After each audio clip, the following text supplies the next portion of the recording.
ওই জায়গা থেকে নাও, ওই জায়গা থেকে নাও মাবরুর। কোন জায়গা থেকে? এই যে এই জায়গা, লাঠিটা সরা, এই জায়গা থেকে নাও। দাঁড়াও, এটা তোমার কুটার জন্য লাগবে। হুম, কুটার জন্য। হ্যাঁ রাখো রাখো, কুটার জন্য। এইগুলা ই করতে পারো। হ্যাঁ এখানে থাক।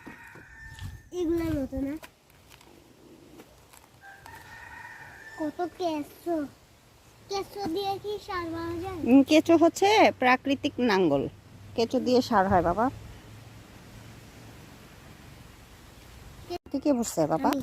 তুমি হ্যাঁ। নিজে নিজে কেটে? হ্যাঁ। হ্যাঁ আচ্ছা। আবার তো দাঁড়ানোটা নিলে তাড়াতাড়ি হইতো। দাঁড়ানোটা বলতে ওই যে যেটা সুন্দর করে ওইটা তো পা কেটে যায়, তো কোপ দিলেই কেটে যায়। কোপ দিলেই কেটে যায়, কিন্তু ওইটা দিয়ে তো তুমি কাটতেই করতে পারবে না, ওইটা- ওটা পা কেটে যাবে। না আমি তো ওইটা অনেক ধারালো। আমি এভাবে করে এভাবে এভাবেই না